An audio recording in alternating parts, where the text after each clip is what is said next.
you shouldn't be surprised. Because I couldn't wait. No. I have other things I should be recording right now, but it's not happening because word of honor.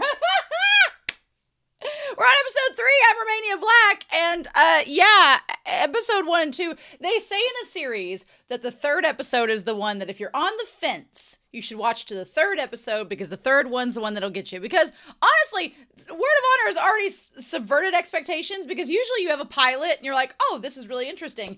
And then you have the second episode. And the second episode's usually where things drop off and you kind of like go like recede a little bit and go back a little bit. No, this series went so hard yesterday or last week. Not yesterday. It's been a couple days since I watched episode 2, but it's not been a week. But yeah, last episode, things went way harder than any second episode of a series should go. And Win Keqing, him and Zhao, you man who has the will of steel. Oh my God. I have been simping and fangirling over these two leads so far, just all the time. So I'm really excited for episode 3. But we have one seemingly, allegedly, one surviving son from the Zhang clan that needs to get to the Five Lakes Alliance, and Zhao has been tasked by a dying elderly man to go and take this young ward to the Five Lakes Alliance and meet back up with them. There's the glazed armor subplot that is happening behind our backs in this series, and Win Keqing is super mysterious. We don't know exactly who he is. We don't know if he's tied to the Ghost Valley. He seems like it could be. I think he's the chief in disguise. I think that both Win Keqing and Zhao are both in disguise, and they're just fooling each other. And then we have Gu Zhang, who is just an absolute queen. I love her so much. And then, yeah. And Zhao's just trying to just go about his day and die in peace in 3 years, but that's not happening. So yeah, I'm super excited about this episode. I cannot wait to dive into it. And this morning I was like, I really want to watch something, but I looked at what I should watch and then I was like, but I have Word of Honor right here. Speaking of which, my internet is still out. So a special shout out to Reiki over on Patreon who has supplied me with these episodes. I am so grateful to you because otherwise I would not be able to watch them. I know my internet connection would not be good enough with the hotspot alone. So getting me these files is really, really helpful. So thank you so much. But yeah, I'm so excited to dive into this episode, y'all. Real quick before we start, I want to give a special shout out over to the philanthropy tier over on Patreon. Thank you all so much on YouTube for subscribing and liking and commenting on this video. I appreciate it. Thank you so much on Patreon for those of you who pay the $5 a month to see this a week earlier than YouTube. Y'all are awesome. But the philanthropy tier, they donate a little bit extra each month and they deserve a special shout out in my videos. So I want to give a shout out to Alex Cornejo, to Anime Annie, to Be Happy, our moderator and fellow Word of Honor enthusiast, as well as Bryant Reed, to Damage3245, to Dana, to Danny Donmai, to Devorin, as well as Destiny Marie, Danger Zone, Eric Ichu, Fisho, Ghostly Turnip, as well as Elfreya, Liam Poles, Lyndon, Matthew Palfinier, Murphew, Nicholas, Nago, Sunspots, Shimoyama, Trails, Translucent Men, Starman AA, and Maroni W. Thank you all so much for your support. I greatly appreciate it. All of my love. Yeah, so I'm still not watching the OP or the ED, so we are starting at 1 minute and 48 seconds on this video here, but I want to get to the point where these two can be honest with one another, but we're only on episode 3 and there's like 37 episodes. We have so much to go to. But one thing I'm loving about this series before we start is that they pack in a lot per episode. There's a lot happening and I'm super excited about that.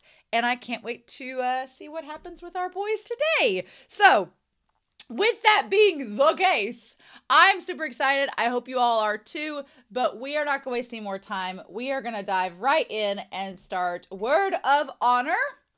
And we are going to do that here in 3, 2, 1. And I'll see you all on the other side. Oh, make sure my subtitles and my volume's up. Oh, yes.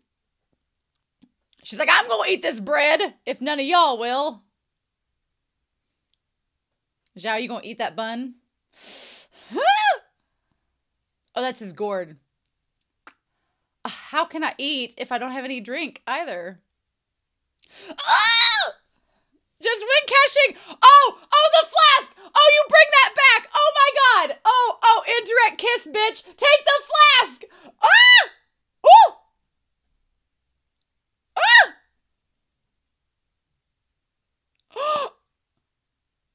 Oh! Oh, so you did help. Oh, don't drink this liquor cold. Warm this shit up. Ajang. Oh, get that ladle.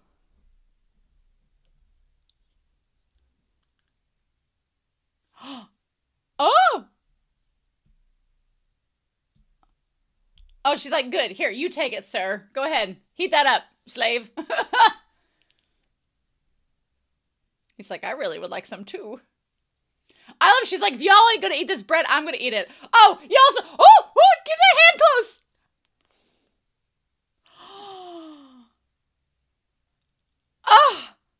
Oh, his actor. Oh, you shut up. Oh, you're trying to figure out if it's a mask. Oh. Oh.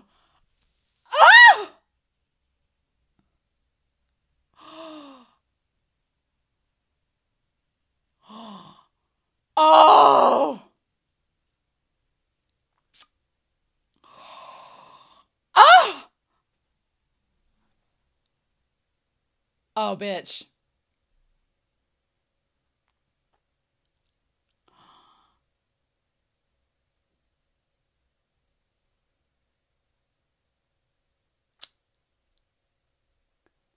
Oh.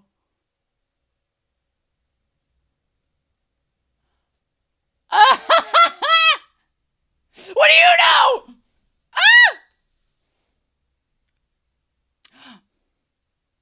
Oh. It's not my fault she was pretty but made herself ugly. When Geshing's like, I was not wrong. Ooh. Oh! Oh! Oh! I think I'm bad! Oh! Oh! Shut up! Oh my God! Oh! How do you know such things? Ooh. I don't know, I'm 10!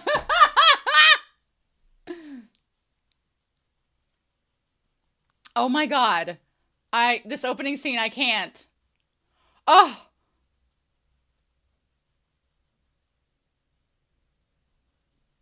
It's none of my business. I'm not interested in knowing.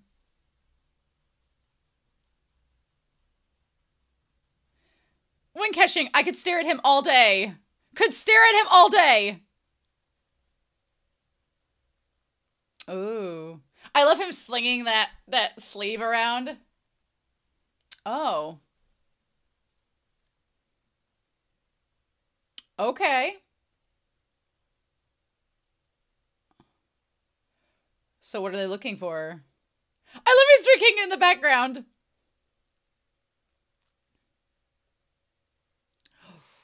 Ooh. He knows about the nursery rhyme.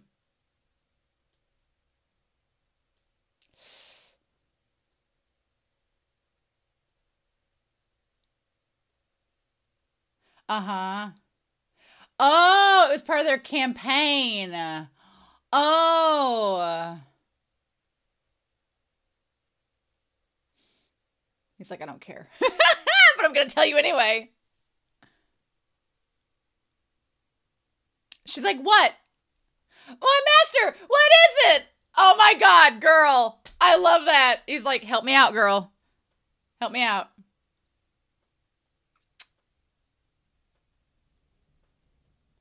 Oh, with the ghosts.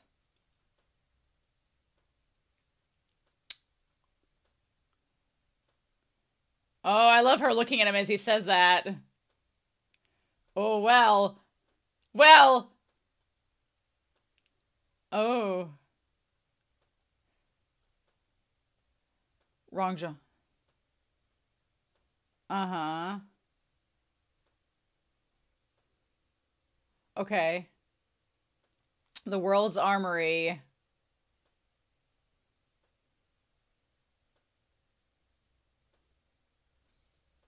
Very tempting.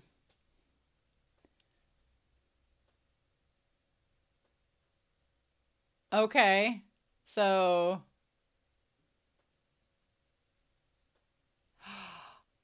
Oh. Do you? I'm gonna challenge you with it. So I was like, I'm not really a superstitious person. But you literally put nails into your body, so...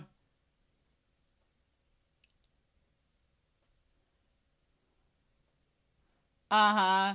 He's not here for the One Piece, clearly. How? You insulting my treasury?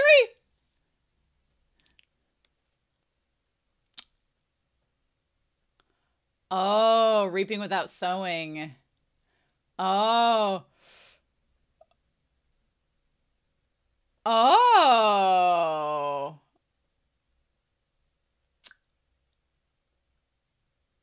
True. Ah! Ah!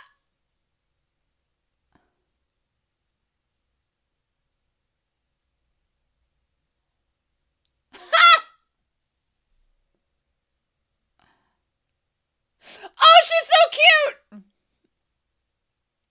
Oh my god, love. She's like, thank you. Love. Love her.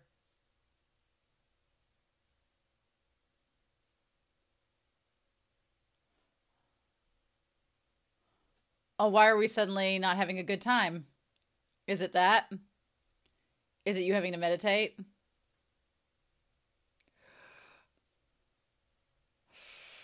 Oh, he's so mysterious. And I have so many questions. And that whole scene, oh my heart. Oh my god. Oh my god. Well, we've got to pick up the pieces from this. Mountain Villa, man. That sucks. I hate that for them. Oh my god, I also hate all the dead bodies everywhere. Oh no. They're like, peace out. We're getting in Wing Keshing's sweet yacht. Oh no. Is it the one guy? Which guy is that? Oh, you could have gone like 2 more feet and made it to the dock, but show off. Fine. Oh, Shinshin. He is new. Shinshin looks super serious, but also wastes no time. I wonder if that's a sign of him being impatient because he couldn't wait to get to the dock. Oof. Also, I like his blue robes. Oh, oh god, yeah, impatient, hasty.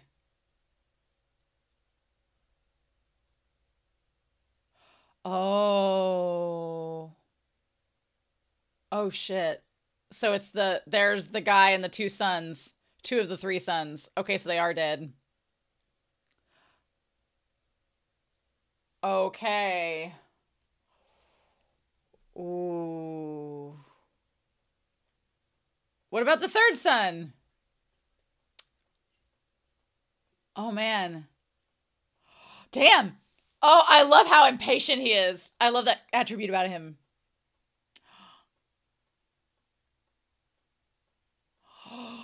Oh my god. Oh my god. This man being so emotional right off the bat, I am entranced with Shinshin. Oh my god.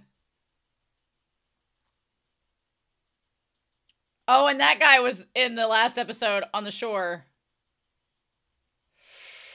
Okay, so now we know who he is.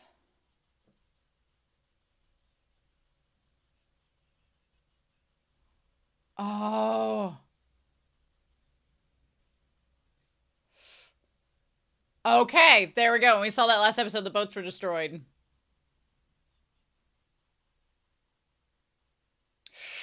Ooh. Ooh, okay, Shinshin. I'm into his character already. Who be this? That cackle.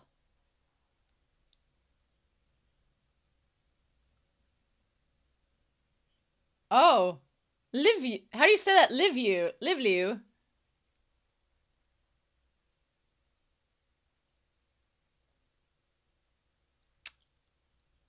Oh, they are sworn brothers. Damn, girl! This watermelon couple. Hello. I love the green and the pink. She is a treat.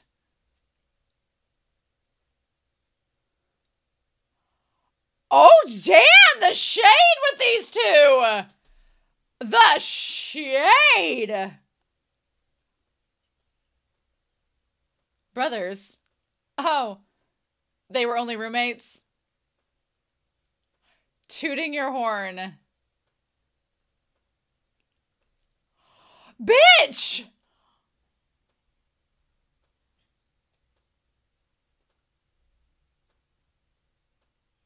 Oh, damn! These two are AD. Holy shit, the shade. Okay, Huang He, get out here.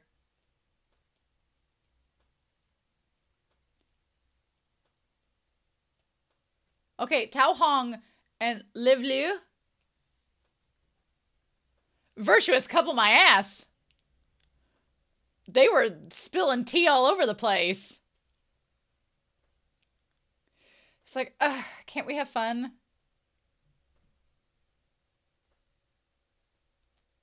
They look like two characters from Strawberry Shortcake with their outfits.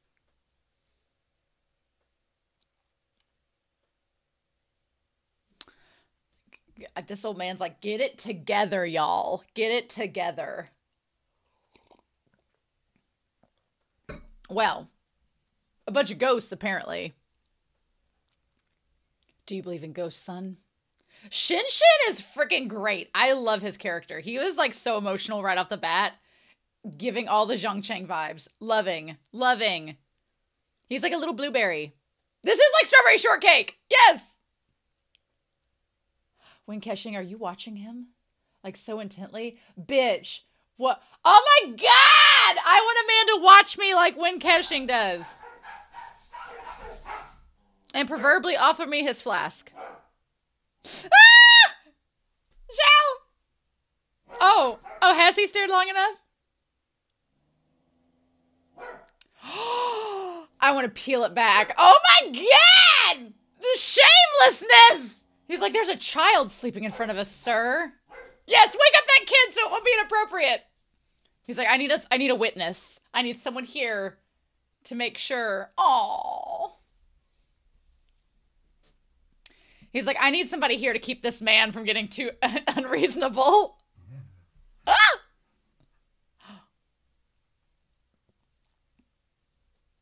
Oh. Oh, bitch. Oh. Oh. Ah! Ah!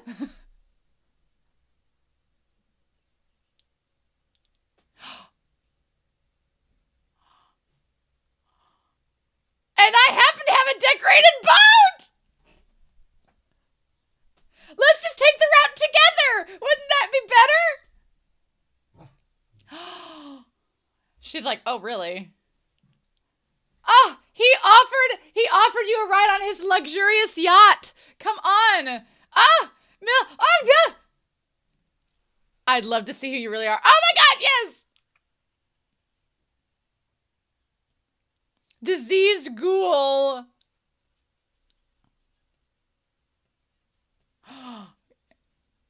Girl.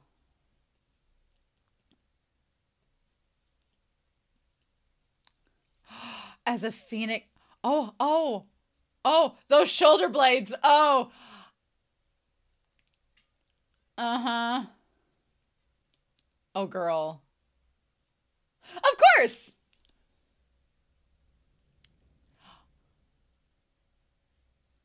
Oh.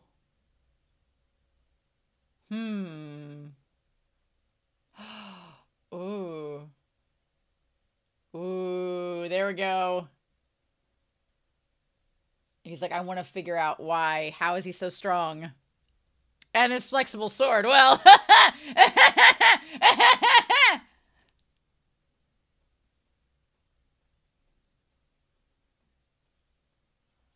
Oh. The hanged ghost. Oh. Oh! You smile like a damn Cheshire cat!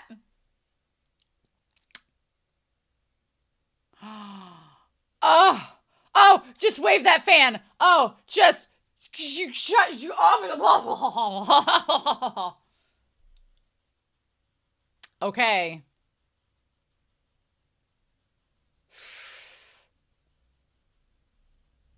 Oh, the strings. Yeah. Yep.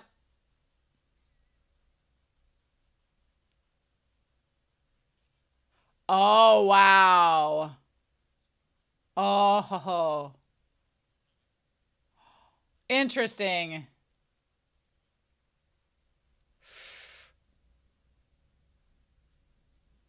Yeah. Ghost Valley. Okay. The elders know. They always create a scene. Oh, they're a bunch of divas. The Ghost Valley is a bunch of diva antagonists. Let's go. Oh, Lulu. Maybe it was a translation. Oh. These flamboyant ghosts.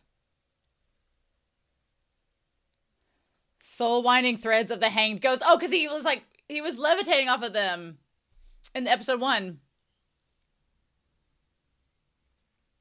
Are you now? Yes. Yeah, bring that up. Ooh. So they're not part of the Lake Alliance. Okay. Grandma?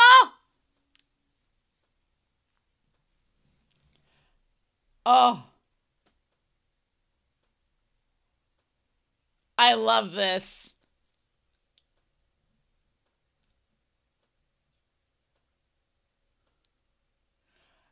These dramatic ghosts.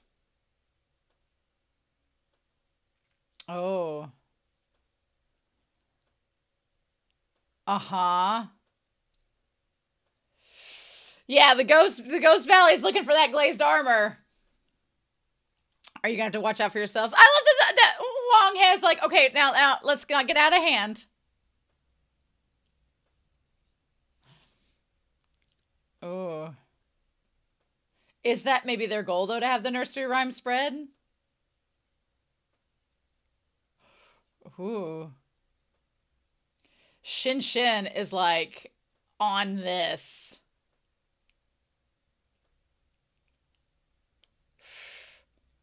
Ooh. Okay. Okay. Find the little orphan Annie. Let's go. I get such like, I said Jian Chung, but now I'm getting like, uh-huh.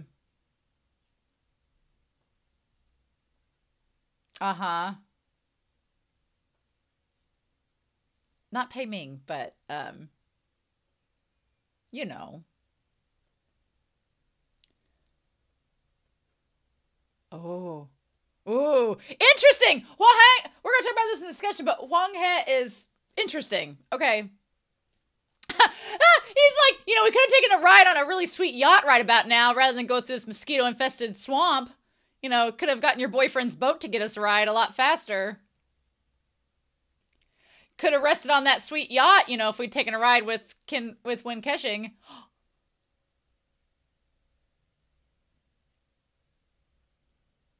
Oh my god. Oh my god. Oh! Ah! With the green robes. Ooh. No! He won't! Well, maybe. He's after you more than the glazed armor, sir. I love his robes. Oh, he's looking like a Disney prince. Zhao, just go. Just go with him. Just get on the damn boat. It would be so much more convenient. Is that boat just gonna pop out of nowhere? It's just gonna like, he's gonna have like horns blaring and he's like, get on the boat.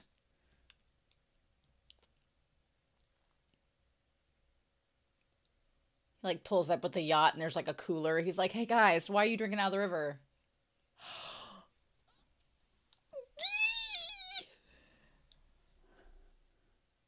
Oh.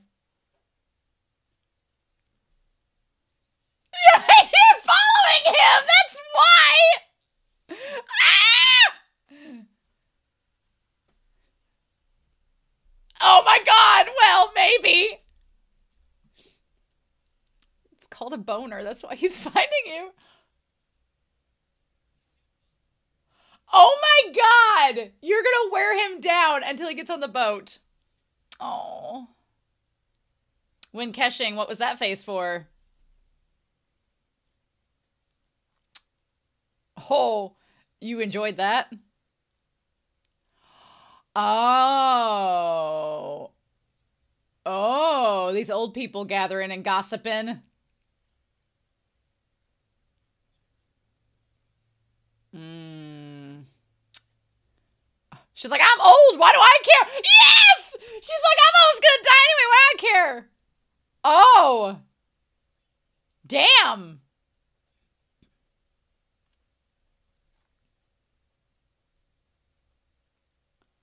Ooh. Oh, so this was a thing back before. Yes. Okay.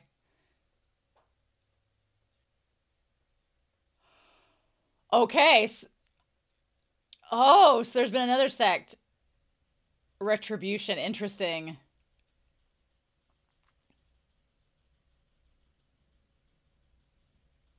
Okay, so there was two left over. Oh. Oh.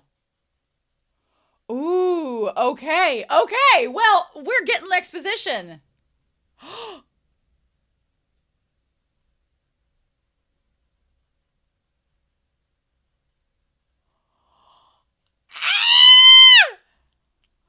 A single man reserved the entire. I can't imagine who reserved it. I can't imagine who reserved the entire room.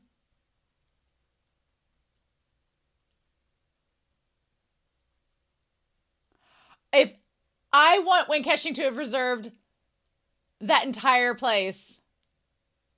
Can we stay in your manger?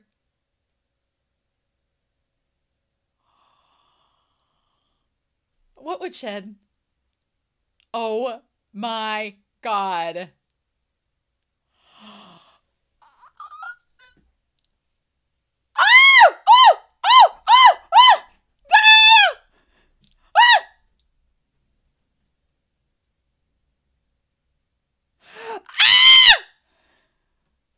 Shut up. Oh my god.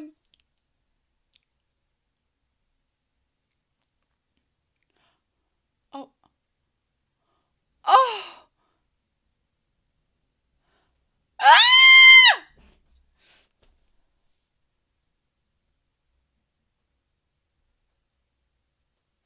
But there's only one first class room. I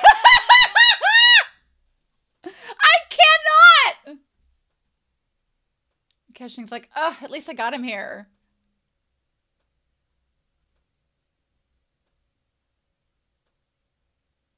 They're all blue, like what you're wearing. Checking to make sure they're not cursed. Does it look like a bad person? Oh my god. I mean, he bought out this whole inn, so... Interesting that he had enough money to buy out the whole inn. Who is he?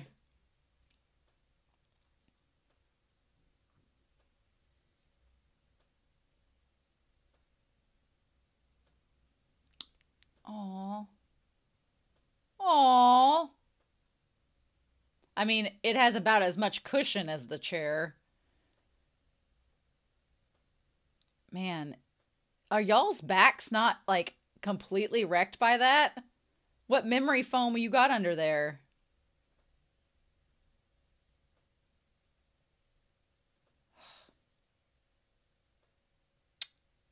Well, yeah, I'm not taking my clothes off in front of you. Yeah, what about that injury when you were, like, stabbed? I mean, you don't look near death yet, so I guess you're fine. Oh.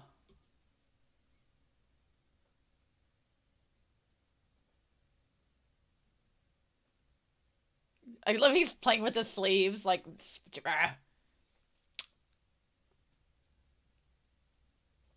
Oh.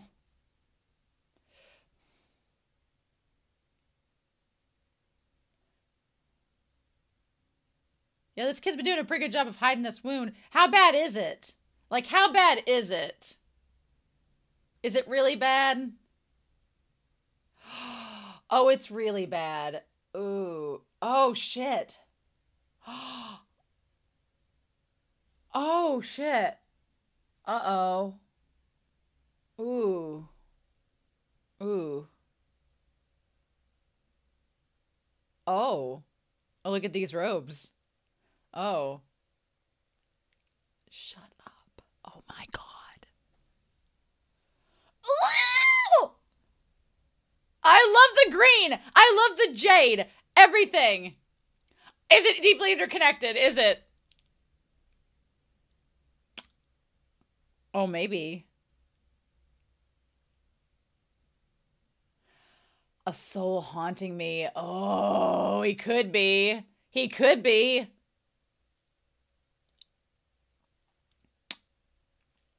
Oh, my motive? Oh, I'm sure it is. Ooh, ooh. Ooh! Oh, yes! Yes! Both of you show each other your true faces.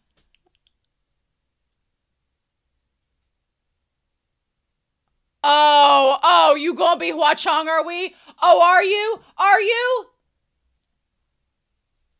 Oh, are you?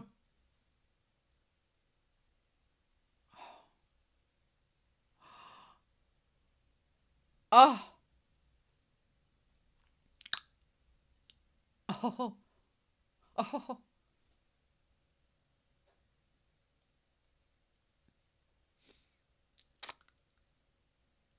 That's a good question.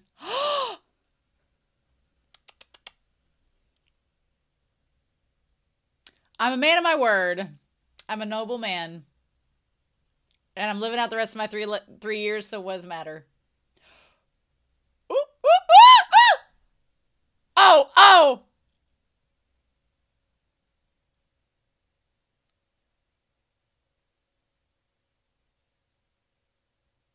Bitch.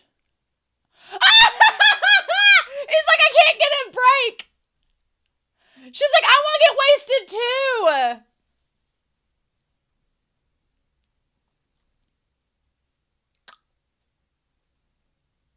Oh, well.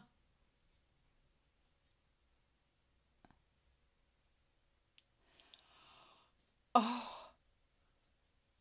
Oh.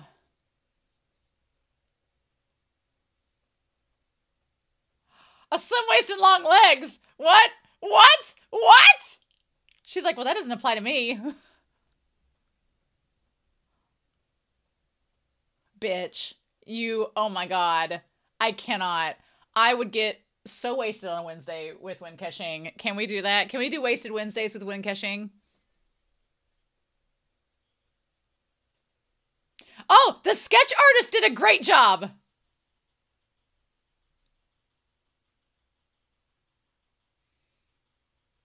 They all got the muted blue tone memo on their wardrobe.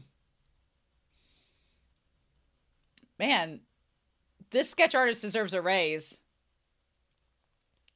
Good job for them. Good for them. Aw. Side sleeper, know the struggle.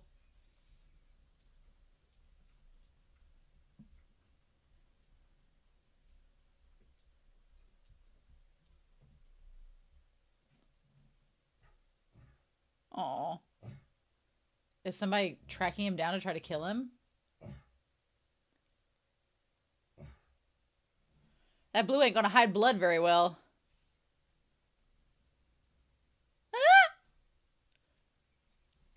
Guzheng third wheeling it is amazing. I love her. And he's trying to keep himself in check.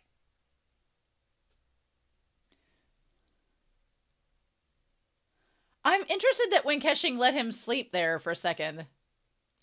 Oh. Interesting. Ah! Wild girl! Oh. Oh, interesting. This is furthering my ghost theory that she's a wild feral girl pretending to be normal. Furthering that theory. Oh no, already?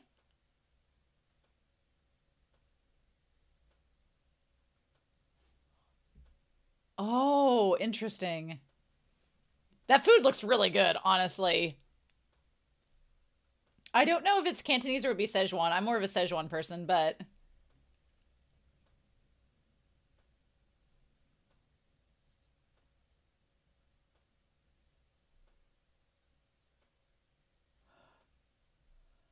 Oh my god, girl!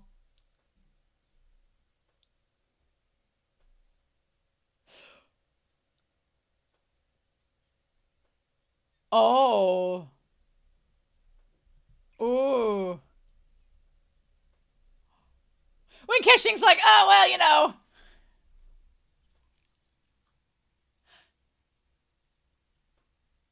Oh.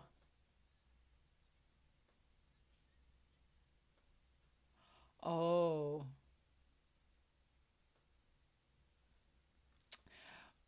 Guzhong is just saying it like she says it.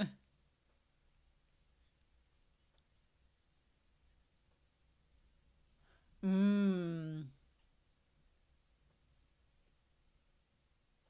When Keshing's like, I mean, she's not wrong. I mean, she's not wrong.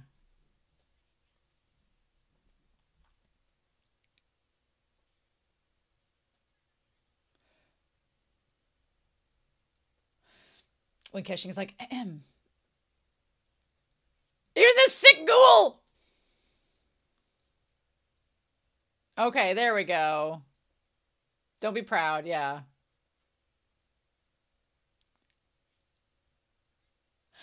Ah! She's like, I'm gonna get onto you this entire time, so fine. She's like, fine. Aww.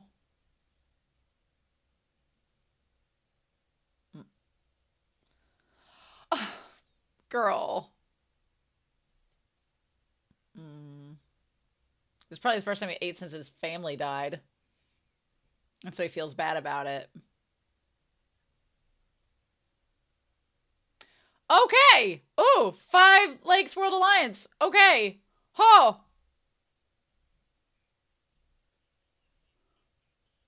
Oh. Oh, dang. Oh, wow. Oh, this man with the white streak. Ooh. Well, not the whole family, but almost. He's got the Manila Luzon, like, streak.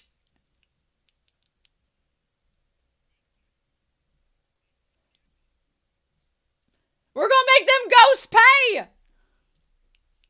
Make them ghosts bleed!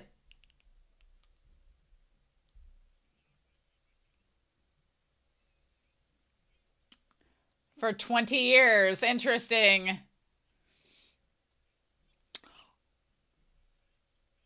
Oh! Oh, we had a bargain. Oh, ho, ho, ho. The plot thickens. Well, interesting. A Heroes Conference on July 15th.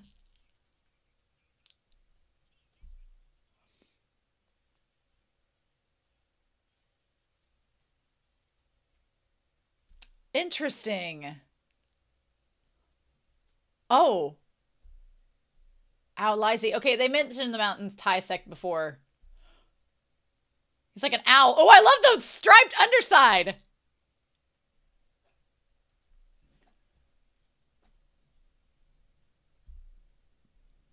Oh, a called. There's so many new characters.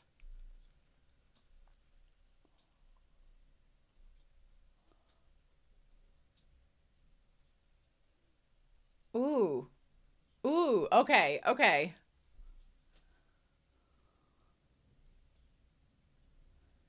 Oh.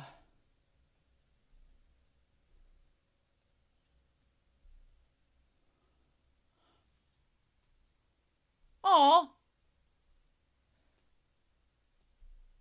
So those are the two from the sect that were left over that was burned up. Okay, they're the last two descendants, yeah.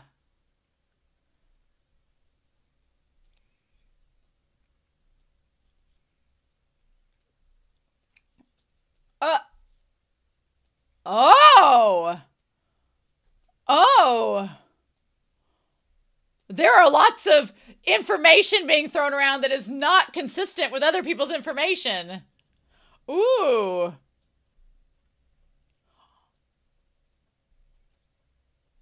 I'm so curious. Interesting. Whiteboard Kun is going to be needed. Can Wing Keshing help you keep that in check, sir? Can he help you? If Wing Keshing walked in and saw that bare chest, oof.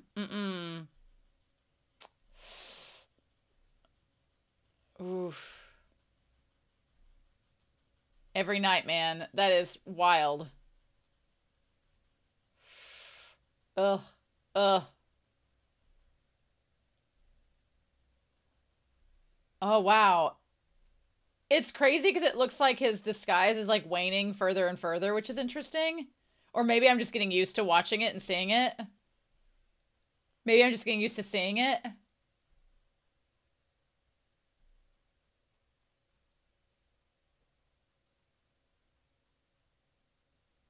Ooh. Oh, shit, bitch. Oh, no. I thought that the other sect was supposed to know about him, not the Ghost Valley. Oh. Oh. Oh.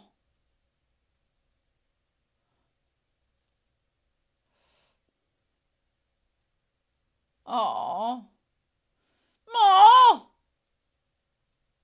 Uncle Zhao's got to go take care of some business.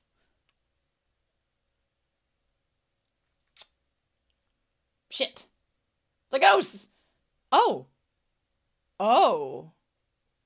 Oh. Bright and blessed. Booked and busy.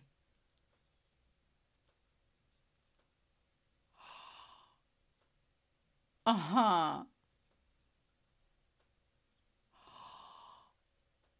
Uh-huh. Hmm.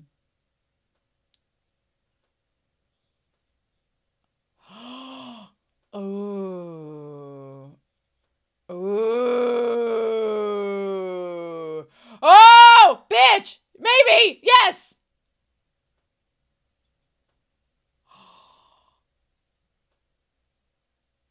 What are we saying? What are we saying? Oh, you're...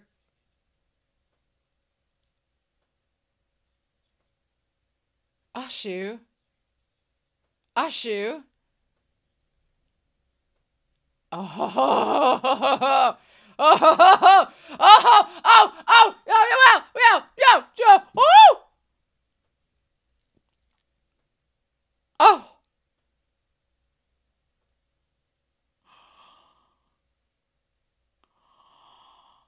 Oh my God. Oh! What? What?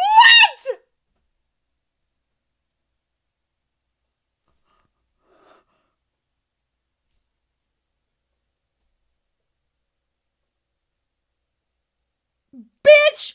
What? Oh my God. Oh my God. Oh my God. Are you joking? Oh my God. Huh? Huh?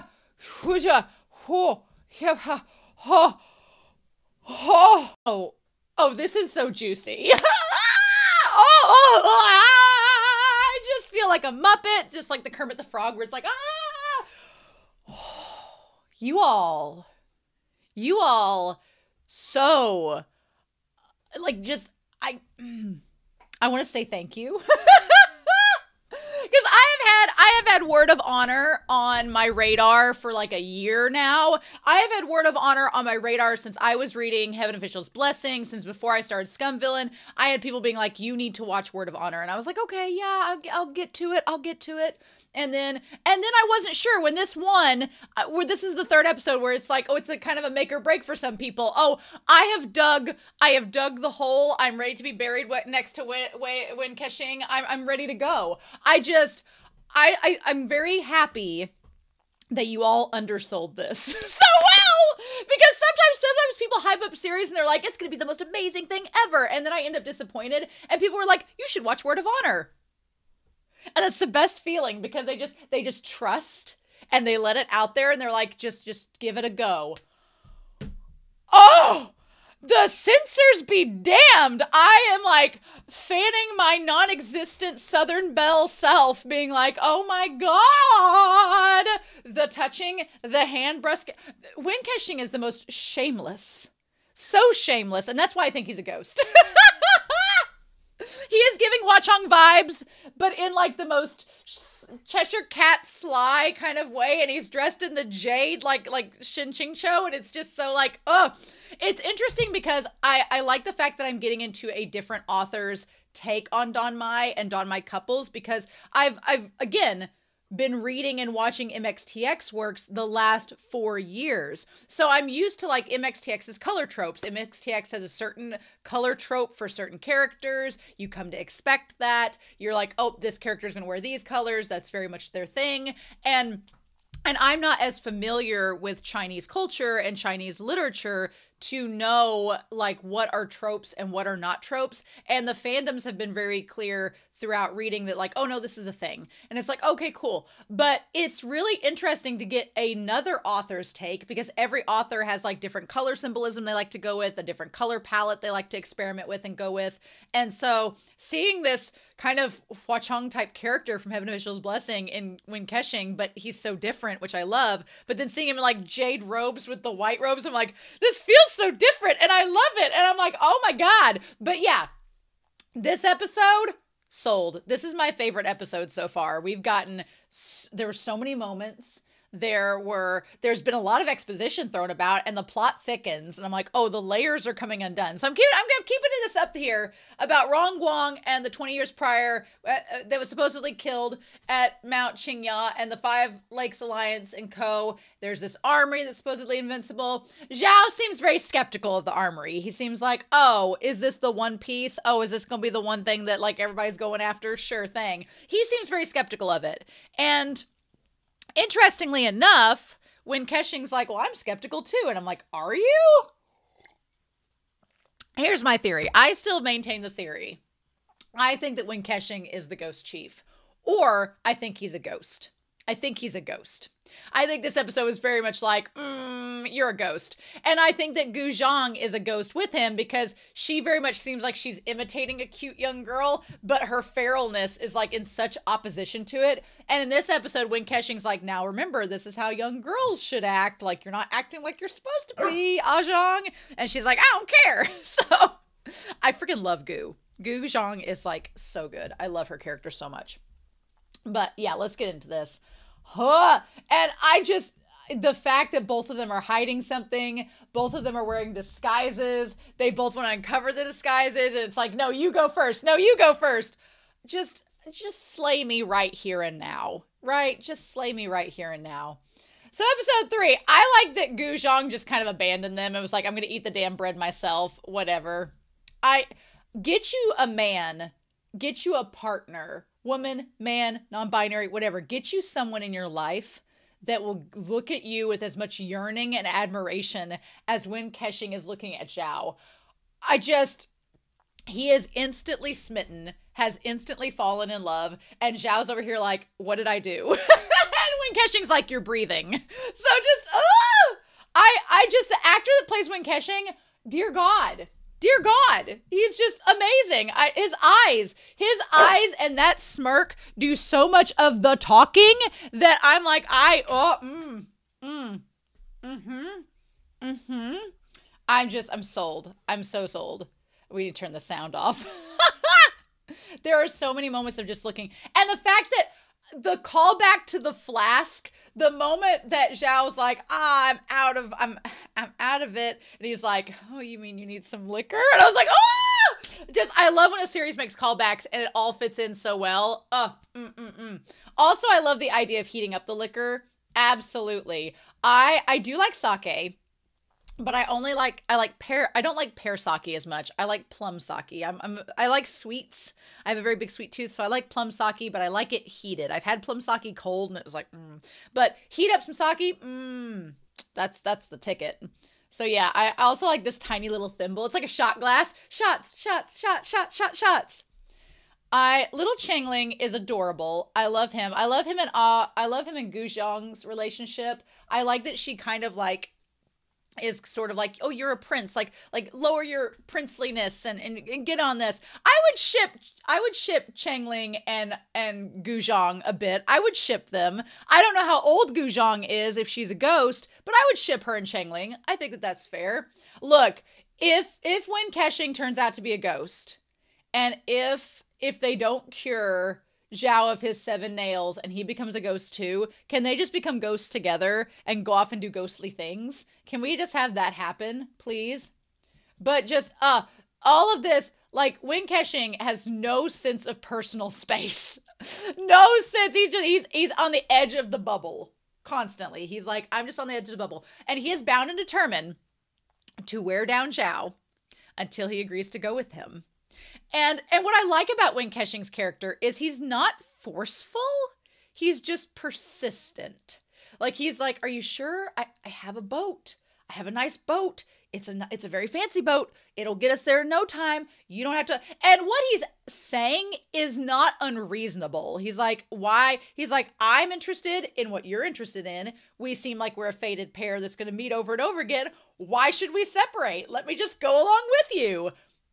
Which is, yeah, exactly. And then he's like, I have a nice boat. Why would you want to let's work smarter, not harder, Zhao, and take the boat. But Zhao's so proud and he's suspicious of Wen Kexing. And you can't quite blame him for being suspicious. He's like, no, I'm going to this way. And Wen Kexing's like, well, I'm going to wear you down until you have no choice but to come with me. And then we're just going to go from there. He's like, you're being ridiculous. Although, lots of questions about Wen Kexing. How to get the boat. How does he have enough money to buy out an entire inn? Again, seems very ghosts with lots of money thing. Seems very Huachong. How does he have the money to get the inn? I could see why he's invested in knowing about Zhao and his identity. Because he's like, one, you are using steps from a non-existent sect that supposedly is extinct, but you know the steps and you use them well. You have a strong martial arts background, so that's interesting, but you're a beggar, supposedly. Okay. You're using a disguise, which in itself would be enough for suspicion, but your disguise is so well done. He's like, I can't see through it, but I know it's there. So it's very easy to see why Wen Kexing would be curious and interested in what's going on. Here's my thing. They're both, I feel, in disguise. Right? They're both in disguise. They're both wearing disguises, pretending to be somebody that they're not. Zhao is pretending to be this beggar when we all know that he is actually a former assassin and a former leader of this sect. So, and he has the skills to hide it from Wen Kexing. The question is, who is Wen Kexing hiding? When he did the whole thing, again, I'm going to try to not make as much Heaven Official's Blessing references if you haven't seen that series. But the moment he started talking about, like, when he said, oh, well, what if when I take off my disguise, I'm really ugly underneath?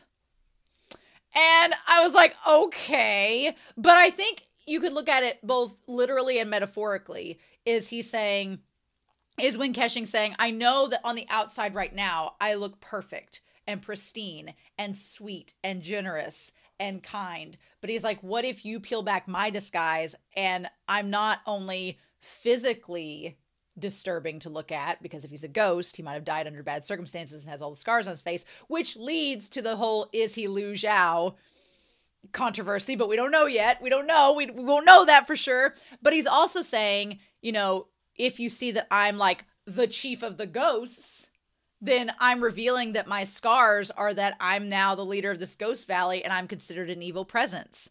Are you going to be okay with that? And the thing about it is, Zhao is the leader of a former Assassin's Guild, so he might be okay with that because he's like, oh, same for me. We both have dark, shady pasts, and we're trying to rectify them. What are the odds? I'm just obsessed with them. I'm obsessed with them already. I love them already. I can't wait to read the book. I still have so many weeks to go before then, but I'm like, yes, please.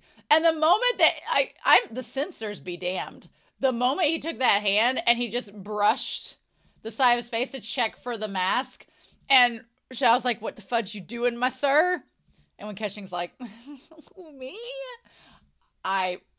He could hand out his money and be like, money, please. And I'd be like, take it all. Take every second of it. And he's like, it feels like skin and flesh to the touch.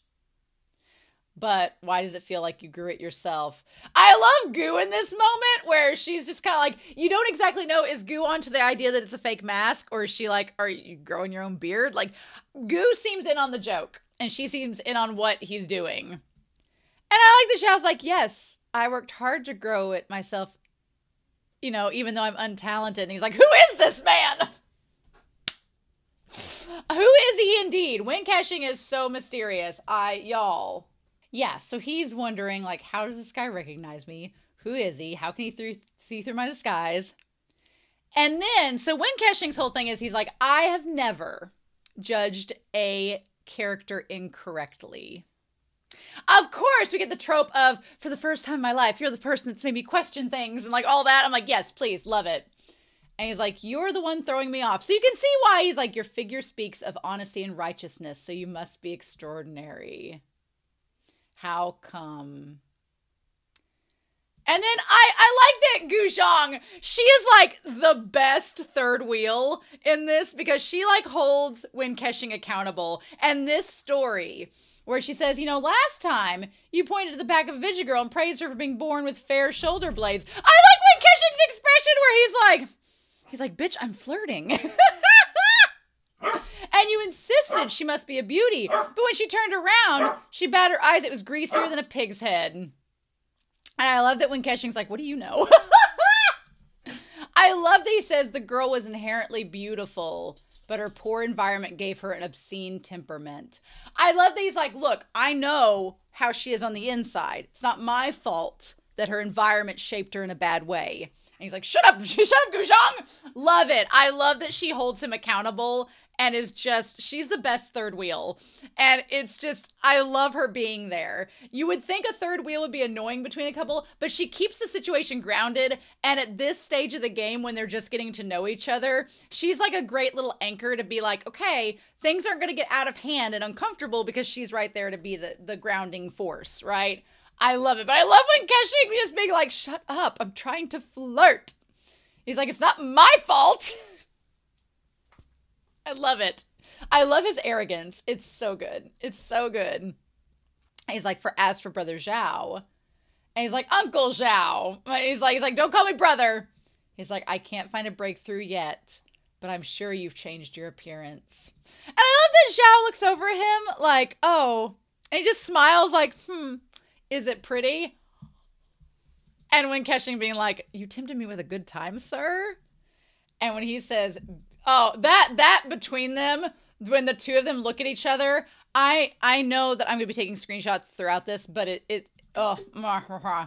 where he's like, oh, it's beautiful. Perfect. And Zhao's like, Zhao tried to poke the bear, and the bear was like, grabbed his arm and was like, do it again. Like, just, oh my God. Y'all, I'm not going to be able to survive this series. I'm not going to be able to survive it. And so then they talk about, okay, the symbols of Mount Qingya's Ghost Valley. The group of evil spirits disappeared many years ago, so why did the Mirror Sect provoke them? And Changling's like, I'm 12 years old and don't know the answers to these questions.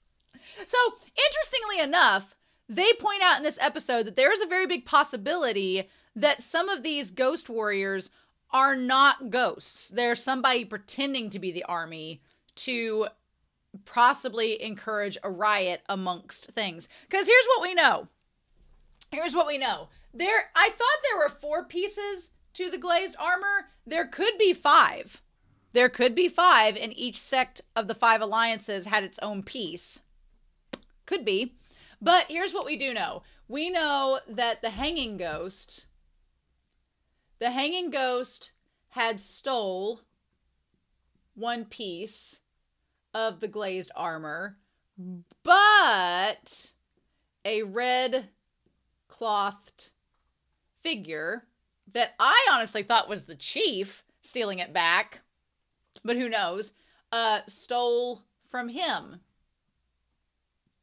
So the question is, are these lackeys, they kind of pointed out in the debris and the rubble left over that the lackeys and the attack itself was supposedly set up to be from the Hanging Ghost, but the Hanging Ghost is dead. So, or has been disposed of that we know of. So, he's not around. So then the question becomes, well, if it wasn't the Hanging Ghost, is somebody imitating the Hanging Ghost to make it seem like it was him? Or are these lackeys of the Hanging Ghost that are trying to find the Hanging Ghost and the piece of glazed armor that was taken from him? Or if it is a sect of humans imitating the Ghost Valley ghosts, why? That's the big question. Why? Why would you imitate it? Unless it's people, again, the Strawberry Shortcake people, as we'll call them, Lu Liu and Tao Hong, they made it seem like there's people that don't like the Five Lakes Alliance, which Zhao was kind of one of them. Zhao kind of talked dirty about the Five Lakes Alliance at the beginning of episode 2. So it's very possible they have enemies and somebody's trying to lead to something bad happening. But there's so many layers unfolding in all of this. And he's like, Brother Zhao, do you know how strong the Ghost Valley is? You got involved in such a major issue for no reason. Don't you want to know the cause and effects? And the thing about it is, Zhao at this point, Zhao does not care, or seems to not care, about what's going on with the Five Lakes Alliance and the Ghost Valley and all that. He was just trying to live out his last final years as a beggar, as, you know, to pay for his sins as a mercenary. And then he got, you know, his sense of duty and honor led him to go visit Changling and see them, and that he got caught up in all this. And he just couldn't let that old man die without fulfilling his promise, because he's a man, he has a word of honor, he's a man of honor. And so now he's just trying to get his job done so he can say he did a good deed. You know, he's like, I don't care. It's not my business. I don't want to get caught up in it. I can get a good idea by guessing. And then he's like, well, but never mind. Matters of the martial art world are only ever about 3 things: greed, hatred, and ignorance. So he's like, the Ghost Valley disappeared many years ago, so why would there be any hatred involved? And this sect has only been preserving the peace, so there's not really any ignorance going on, so all that's left is greed. The ghosts must have destroyed the Mirror sect because they want something back. And then when Keshing's like, oh, what about this nursery rhyme? Aren't you interested in it? And then Zhao's like, well, I don't know.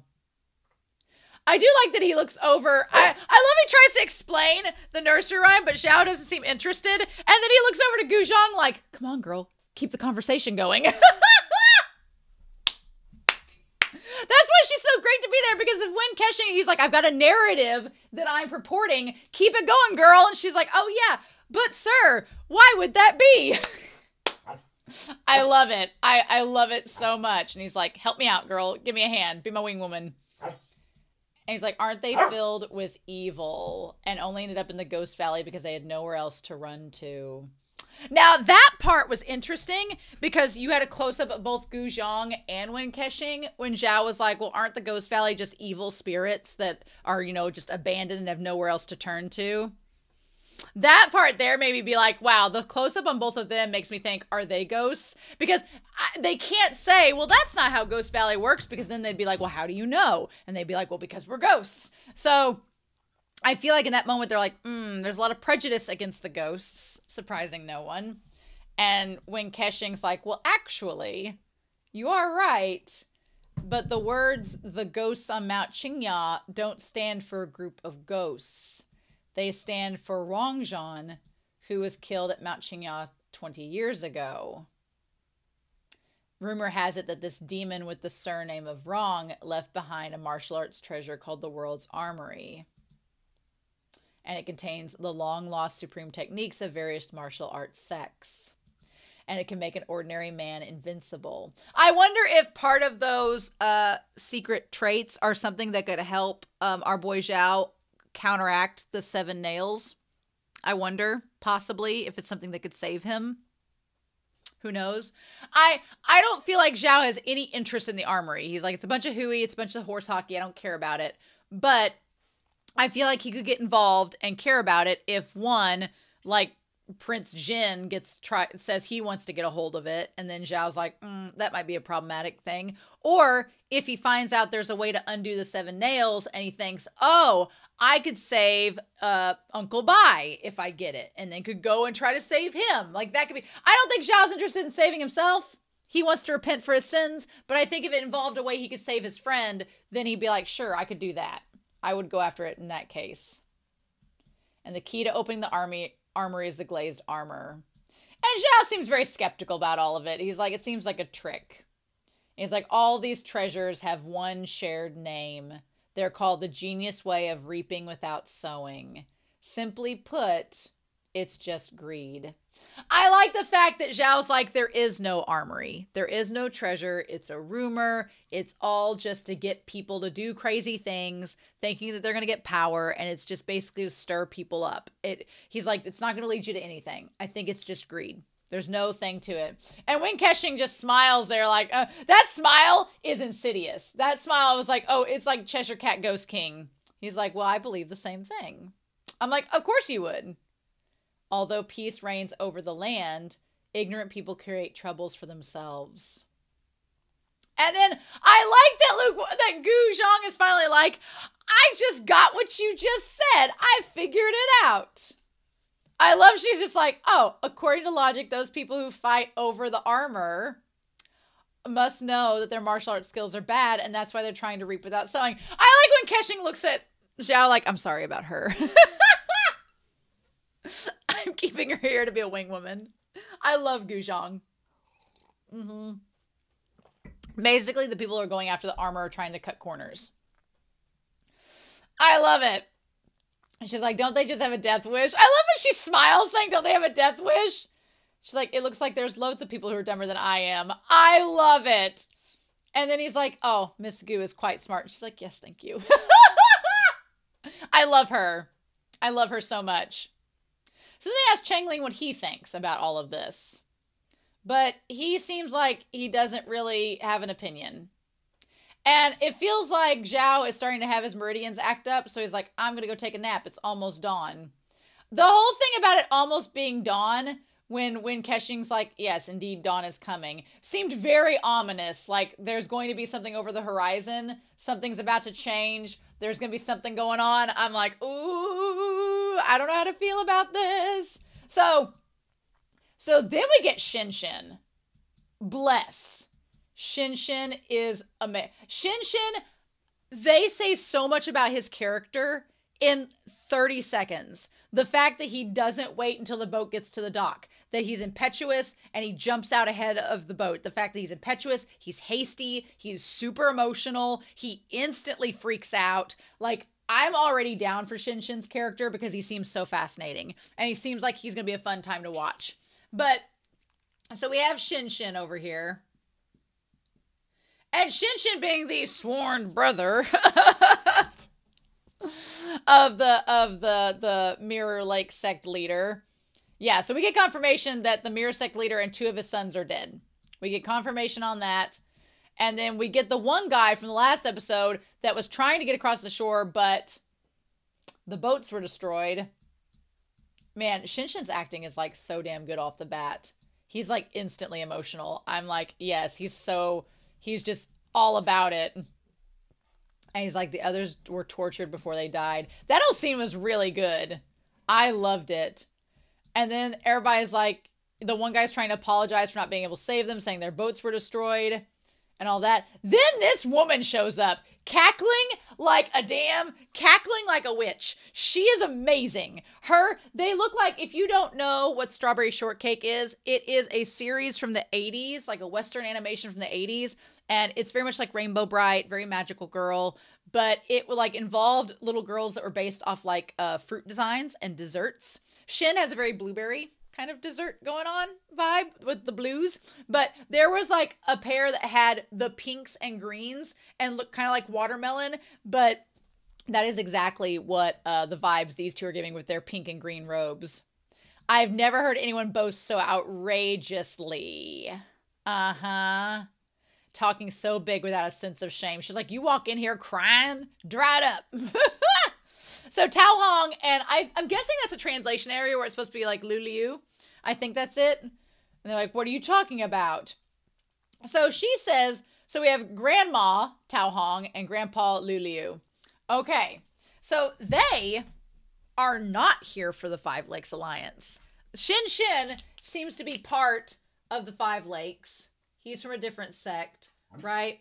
So then we have Tao Hong and Lu Liu, and they are not here for the Five Lakes. They seem to recall that the Five Lakes were the cause of a lot of problems, and that it put the world into turmoil, and that after the whole battle and everything, they just kind of took all the glory, and it kind of maybe wrecked stuff up for other people. So like, no.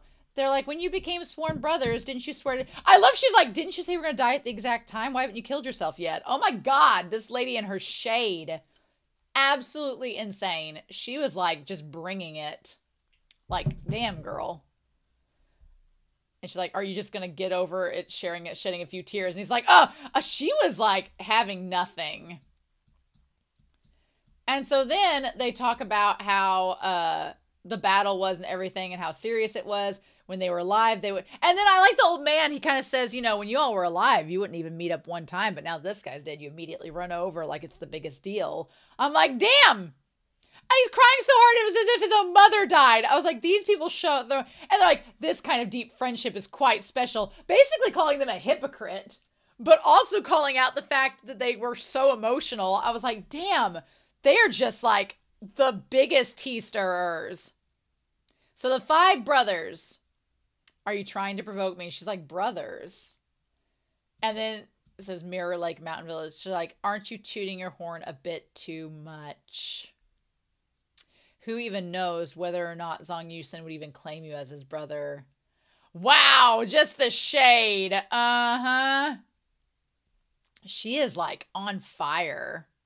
So basically she says that they're not really, she's like, for brothers, you guys don't act like it. And she calls them out and says their bond is not as strong as they think it is. She is just, and then this man shows up, what's his name? Huang He.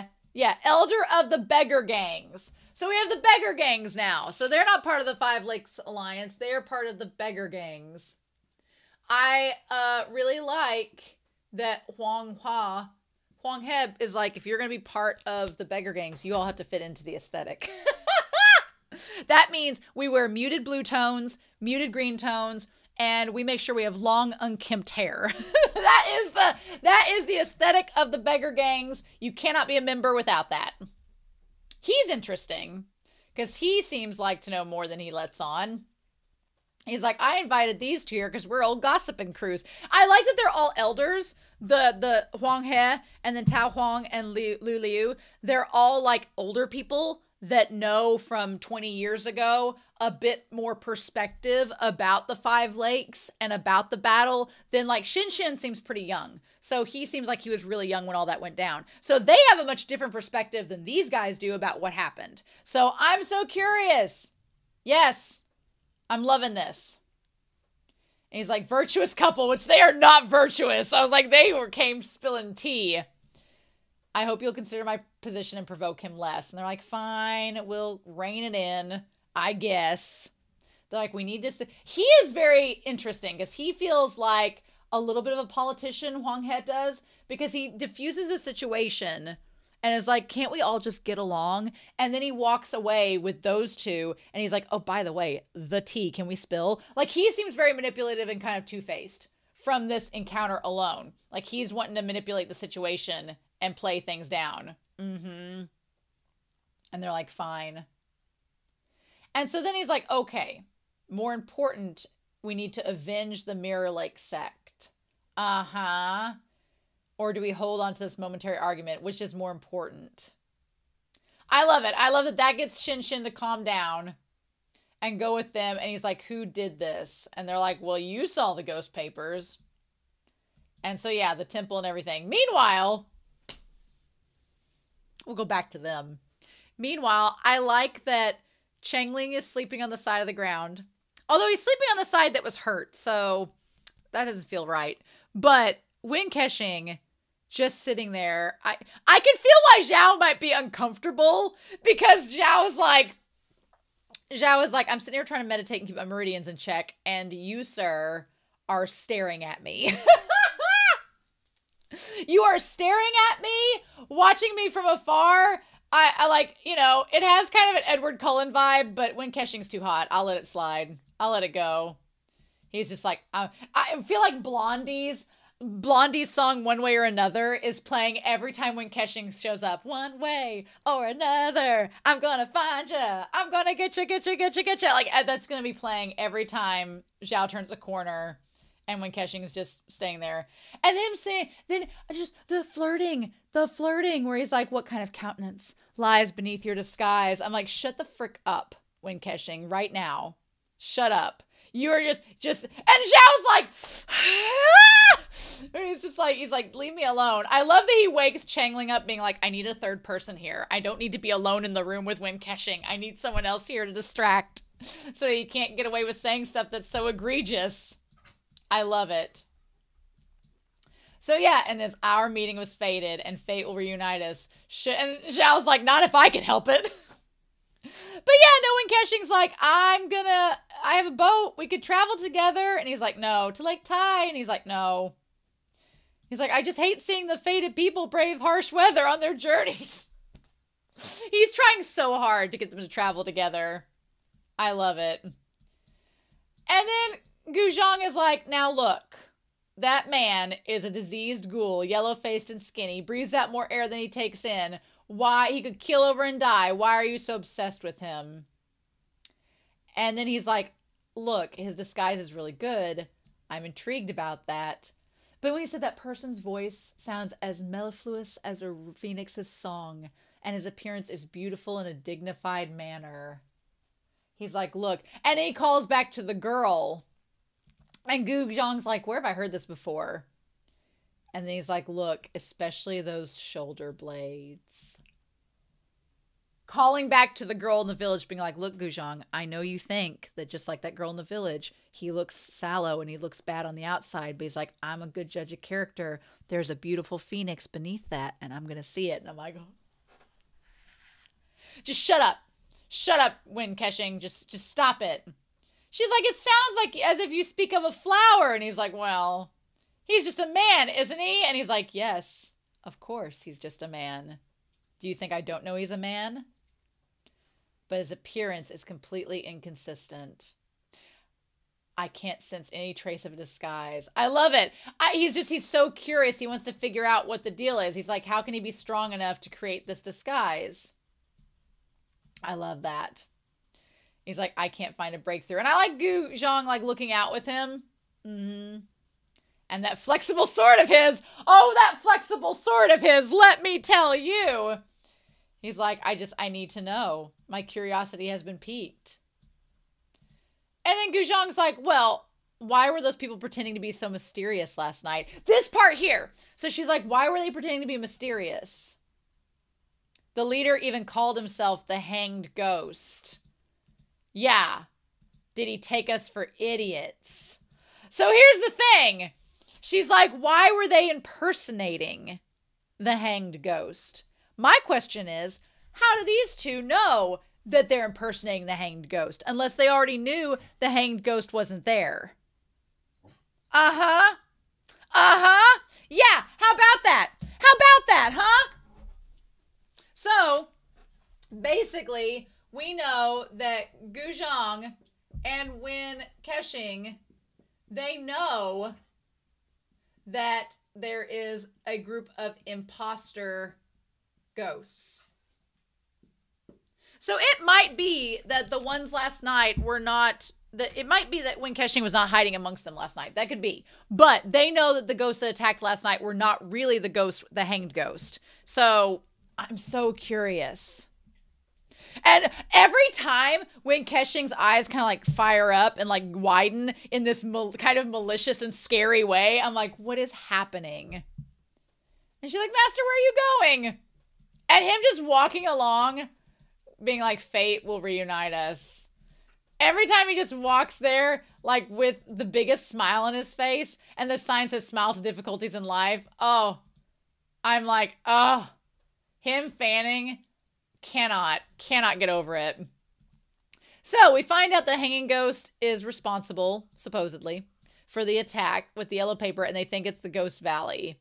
They always create a scene before they carry out their evil deeds. I love that our antagonist group are a bunch of divas. Diva, flamboyant ghosts making a scene before they attack, like you do. But it could be that this is another group that's imitating them to try to confuse everybody and get the Five Lakes to attack. Because here's the thing. They talk about the threat and everything. The 10 devils of the Ghost Valley. We should have gotten rid of this evil long ago, right? And then Shinshin's like, oh, I'm going to annihilate the Ghost Valley. And then the three of them are like, well, you know, are you getting a little bit ahead of yourselves? The Ghost Valley is going to annihilate you all if you attack it unwisely, right? And they're like, who do you think I am?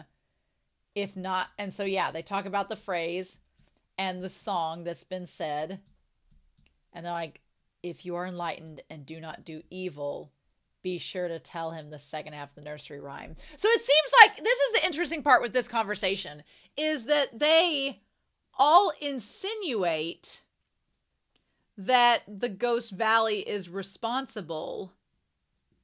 But it's almost like, you know, it's like it's like a taunt where they're saying like, oh, well, I think the Ghost Valley is responsible for this attack. It clearly looks like their calling card, but, you know, be careful.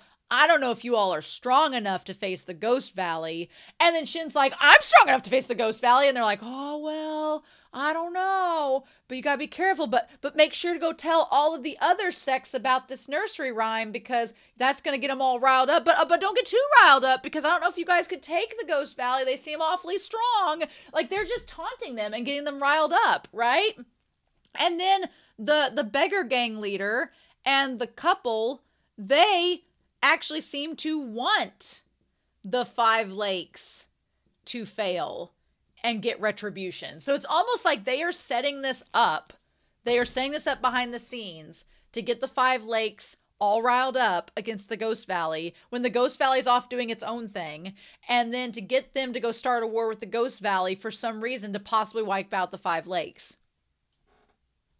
All of this is just getting crazy, right? It's all adding up. I'm so curious to see where this is all going to. And they're like, gather your men, do whatever it takes to find Qingling's whereabouts.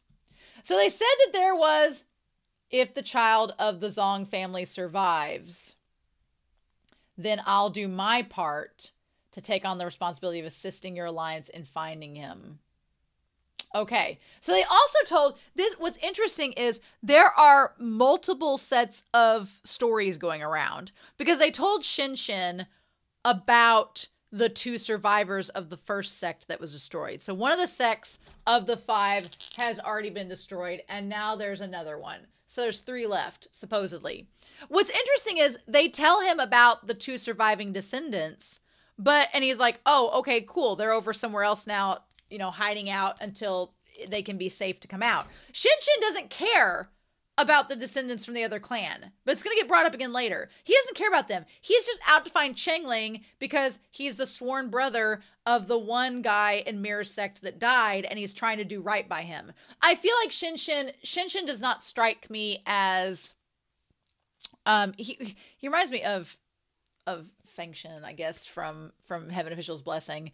But he does not strike me as Shen doesn't strike me as manipulative or cunning. He strikes me as very surface level. These are my emotions. Like, what you see is what you get. Kind of like meat and potatoes. That's what he strikes me as. He doesn't strike me as someone that manipulates and is like a fox. That doesn't read like his character. So I feel like other people are reading more into his character or in a intentionally different way than how he actually is, right? He's like, oh, don't mention it. It is all the duty of righteous people. What a load of BS based on what they tell each other later. And he's like, every member of the Five Lakes Alliance is indebted to you. Well, I'm sure Huang He is happy about that. He's like, oh, sure, yeah, be indebted to me. Yeah, sure thing. Because the moment he walks away, like, Huang He gives that little smirk, that little shit-eating grin, like, yes, be indebted to me. I'm counting on that. Like, oh, the manipulation in this story already. We're only 3 episodes in, y'all. We're only 3 episodes in. Speaking of, I love Zhao just trying to walk along, find his way around, and then who shows up? But there is Dam Wen Kexing being like, oh, look, I didn't expect to meet you again, Zhao. Like, he had time to set up with Gu Zhong, had time to sit there with his tea and just be like, have the tea. He had time to make tea, y'all. He was waiting for him. Time to make tea. I love his jade robes. I love the jade robes. I love the matching jade teapot. I love it. And Gu Zhong's like, what are we doing? And he's like, we should drink some tea to cool down on this hot day. And he's like, why are you drinking out of this shitty river? Come with me. Why not, please? Just, oh, I freaking love it. I love that Zhao's like, I can't get away from him. Why can't I get away from him? And I was like, yes. Oh.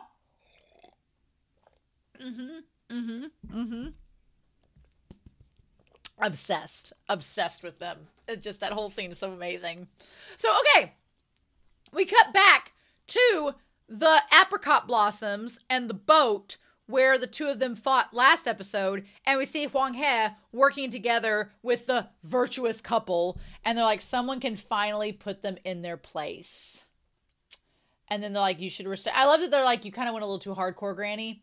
And she's like, well, if the Ghost Valley appears, it will not just be the Five Lakes Alliance that suffers. And she's like, I don't care. The moment she said, I'm going to die soon, so YOLO, I was like, oh my God.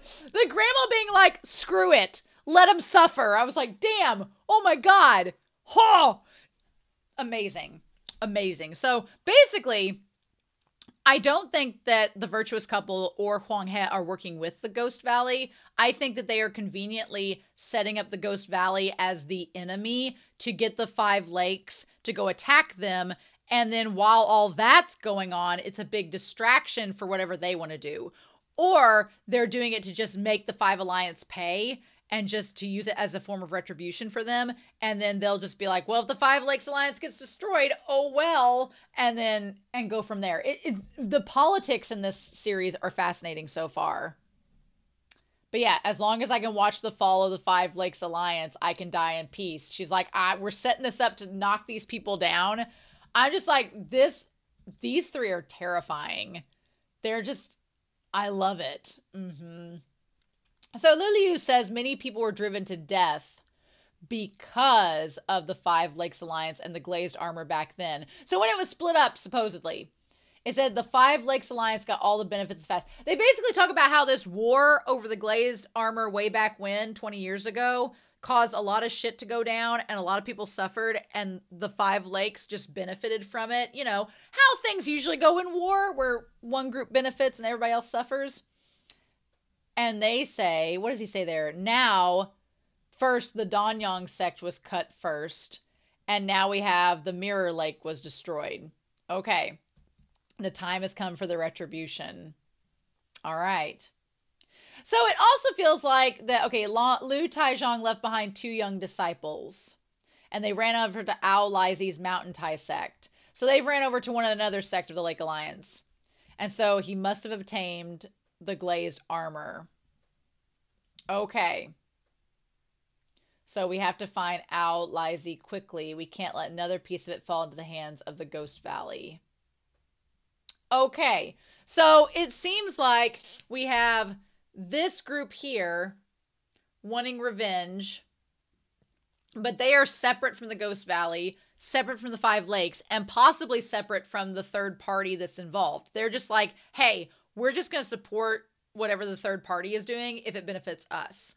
Then we have this third party that is potentially causing all of this strife, and whether they're connected to them or not, we don't know. But then we have the Five Lakes, and then we have the Ghost Valley. And in the midst of all this, there's this glazed armor that has been separated and is strung about, and everybody's trying to find the pieces of it. So there's all these different plot threads going on at the same time, and I'm just waiting for the moment where Zhao and them get connected and get involved.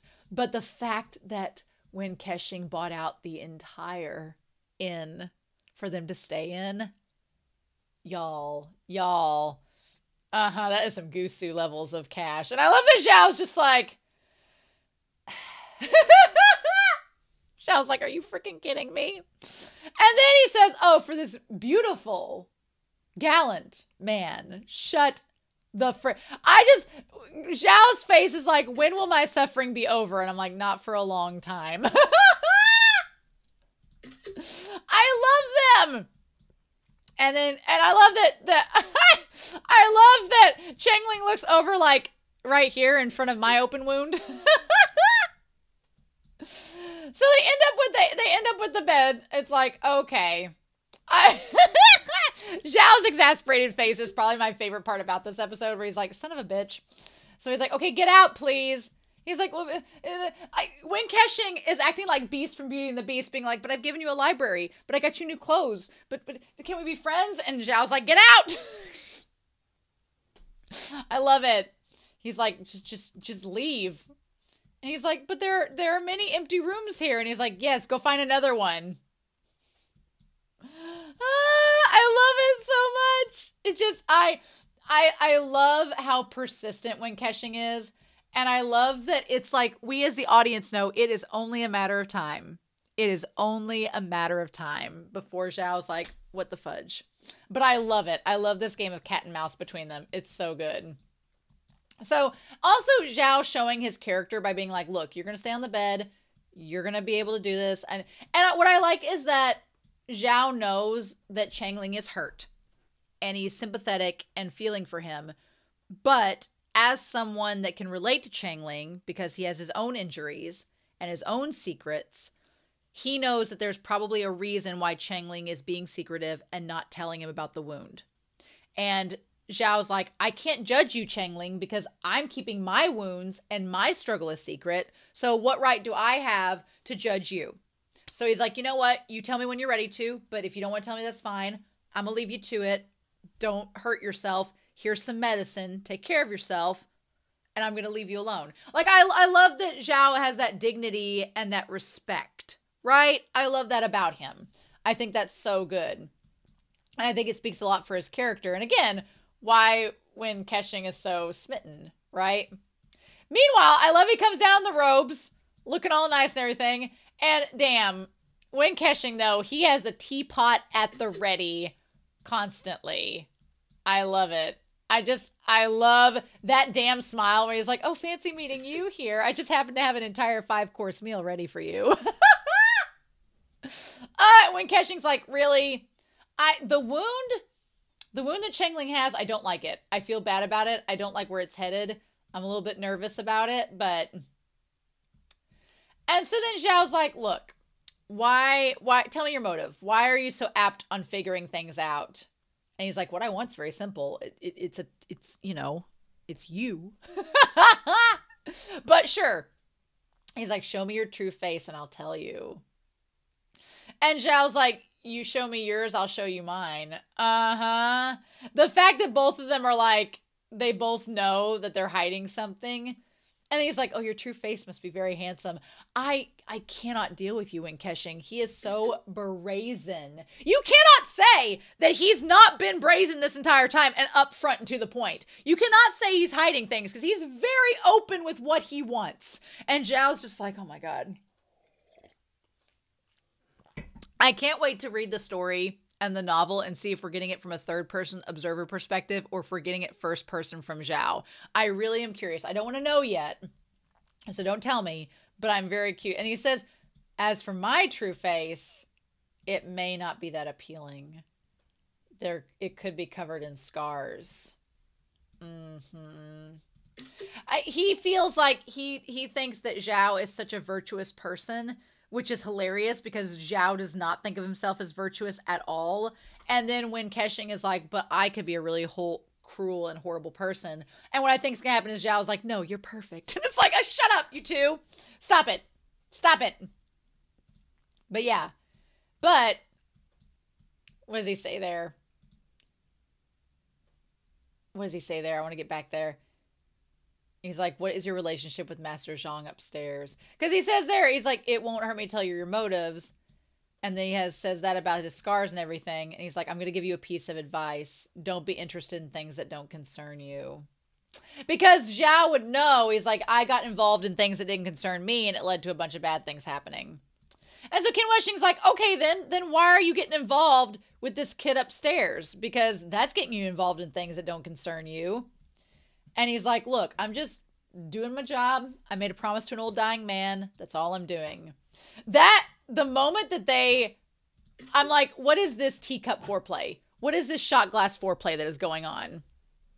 I'm like, censors. Because then the moment that he goes to cheers him, and I'm like, are you so touch starved when Keqing that you are trying to like match hands and do this? Look, I'm not complaining. Any opportunity for the show to go past the censorship and have them touch hands, I am 1,000 times for. I am here for it. And them damn yearning glances, y'all, I'm a screaming mess inside right now, honestly. And he's like, cheers. And then he reaches for his own cup to cheers him. How dare you? And I like just that smile, like, see, I'm just messing with you, man. I'm not gonna survive 34 more episodes of this. And then Gu Zhang's like, hey, are y'all getting wasted without me? I love her coming down the stairs and being like, what are you guys drinking without me coming to? What? I like Zhao's like, I can't take any more of this. And she's like, hey. I love her. I just love Gu Zhang coming down being like, I want to get wasted with you all. Please let me come. And so then Zhang, I love that he calls, at the end of this episode, he calls Zhao Aju. Oh, Aju. Oh my God. She is something else. God, Gu Zhang's expressions as well are so good. Love her. What kind of person? Someone who treats me. What does she say here? After she comes down to see them, what does he ask her? He's trying to get to another point. He says, Zhang, let me ask you, what kind of person is the second cutest person in the world? And I like she thinks about it. She's like, someone who treats me to dinner. And he's like, it's a person who's tough on the surface, but soft at heart, which is describing Zhao. And then she said, well, who's the cutest person in the world? A person with a slim waist, long legs, who's tough on the surface. But so it's like basically the second cutest is just a tough person who's soft at heart. The first type is someone who has a slim waist and long legs and is also that. I was like, oh, are you describing Zhao? Are you describing Zhao? Excuse me? And Zhao's just like, what? I love this. I love it. Okay, points to the sketch artist who drew Changling so well. They're going after to look for him. Changling wakes up and goes downstairs to eat with everybody. What I really like about this scene is, one, Zhao made them wait until Changling came down to eat with them all. And then Gu Zhang, I love that she convinces Changling, be like, just drop the pretense, drop the pride, eat your food. It's okay to grieve, but you need to... I like, it feels almost like Changling didn't want to eat because he felt bad and was having survivor's guilt about eating in that moment. He was trying to hold it all together and be tough. And Gu Zhang's like, being tough is not going to work if you starve to death. So you need to, like, if you're going to do your family that passed proud, eat food and survive. Like, do your best to survive so that you can defend yourself and you don't have to rely on others. I loved that. But the fact of when Keqing calling her wild girl, Since we are traveling the martial arts world, can't you be more disciplined? That feels like a ghost telling another ghost to get it together. Look at how other girls conduct themselves. That felt like a ghost telling another ghost to be like, get it together. You have a disguise to maintain. And Zhao kind of looking over like, what? She's like, oh, fine. But yeah, so the two guys from the beggar gang have seen Changling and know that he's there. That makes me wonder, though, because the ghost sect shows up. The Ghost Valley ghosts show up that night and get knocked out. But that's when Keqing has the whole speech about them not being ghosts. So were the beggar gang men posing as the ghost to take Changling back? Maybe? What did they say? What did they say back in that one spot where they were like doing the, they say, bring the child to me no matter at what costs. We have to find the child. Bring them directly to me. Don't let anyone know that the child was brought to us. So that seems suspicious, right? That seems suspicious. I don't know about that. So yeah, then we go on as the two of them. I really like Changling and Guzhong, by the way. I don't know if I kind of ship them because I love their dynamic together, but I want to know more about Guzhong before I officially ship them. But anyway, so then, and the whole part about him crying, because obviously he's grieving the loss of his dad and his brothers. And she's just like, why are you crying? And then when Keqing's like, hey, we draw the line here, Guzhong. We need to have a little bit of tact. Oh, it's a really sweet moment. And I feel for Changling in this moment. And she's like as if I bullied you. Okay. It's such a sweet moment. I love them at the table and like all the unspoken words and everything there. So, okay, we go to this really nice looking sect, Chongwu Hall. So, the Five Lakes World Alliance. Okay, World Alliance, you say. And we have this one guy and all the people there. So, the Haisha gangs and water transport gangs. There are a lot of gangs in this. So, now we have Haisha. We have Haisha and the water transport. Okay. I wonder if they're related to the beggars. Like there's all these underworld sects going on. Okay. So interesting. And then we have all these other people, the Angry Waves, the Wild Gusts, Changle, Iron Anchor, Dock Masters. So there's basically all of these different organizations that function within the Five Lakes Alliance are all gathered here meeting with this one guy. Okay. And then we say, and then the disciples of Yuyong, Yaoji, and Gaoshan. Okay. Which we assume are the sects. Oh, they're disciples. So it's just the two of them. And then we have the leader of the Five Lakes, Gao Chong. Okay. So Gao Chong, we're going to put him up here. Gao Chong is the leader of the Five Lakes. And he's got like the Manila Luzon white stripe, rogue stripe there. Okay. He's the one speaking here. All right. They annihilated my fourth brother's entire family. Okay. So it seems like that the Changling's family was one of the, I don't know if they are ranked in terms of youth by their ranking of 1 through 5, but so then he says the Five Lakes has experienced unprecedented shame and humiliation. So he basically says the debt of blood must be paid back with blood. So basically, whoever's caused this problem, whoever's killed Changling's family, they need to pay retribution and we need to get revenge on them. So then he says, since the battle at Mount Qingya, the martial arts world and the Ghost Valley have been at peace for more than 20 years. Basically saying, once we got rid of Rongzhan, everybody was kosher. We were all great. But that doesn't seem to be the story that the beggar gangs, that Huan He says. He says, no, things weren't just peaceful and great. You all basically took everything for yourselves and we didn't have the chance to fight back. It's because the righteous people back then made an agreement with the masters who developed Ghost Valley. So it's like we reached this bargain back then. And as long as the Ghost Valley doesn't harm anybody else, then we won't step inside of Ghost Valley. So basically they had a ceasefire after Rongzhan died. And they're like, look, we'll leave you all alone if you leave us alone. And that's been maintained for 20 years, supposedly. supposedly.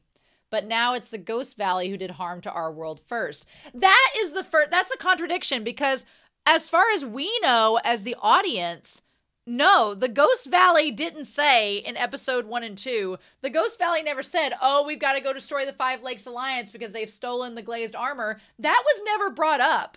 They just said, back in that episode, the chief was like, you need to go find the hanging ghost because he stole the piece of the armor we need. So go find him and get it back.